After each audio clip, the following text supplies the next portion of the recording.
خبر عاجل. السلطات التركية تم العثور على جثة سيف فنان وتم قتله من قبل جهة مجهولة.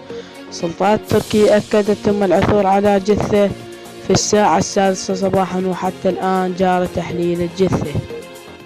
وأكدت السلطات التركية الآن الشخص جفار العلي مفقود.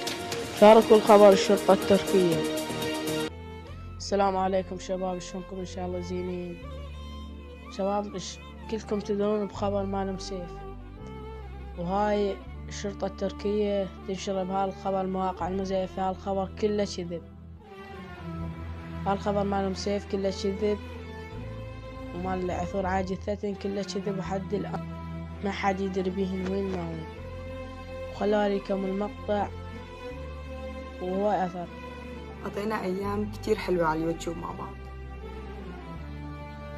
أحلى سنتين مرقوا بحياتي السنتين اللي عشتها معكم.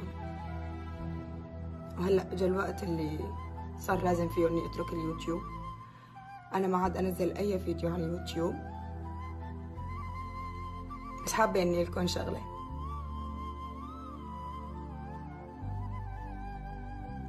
باي.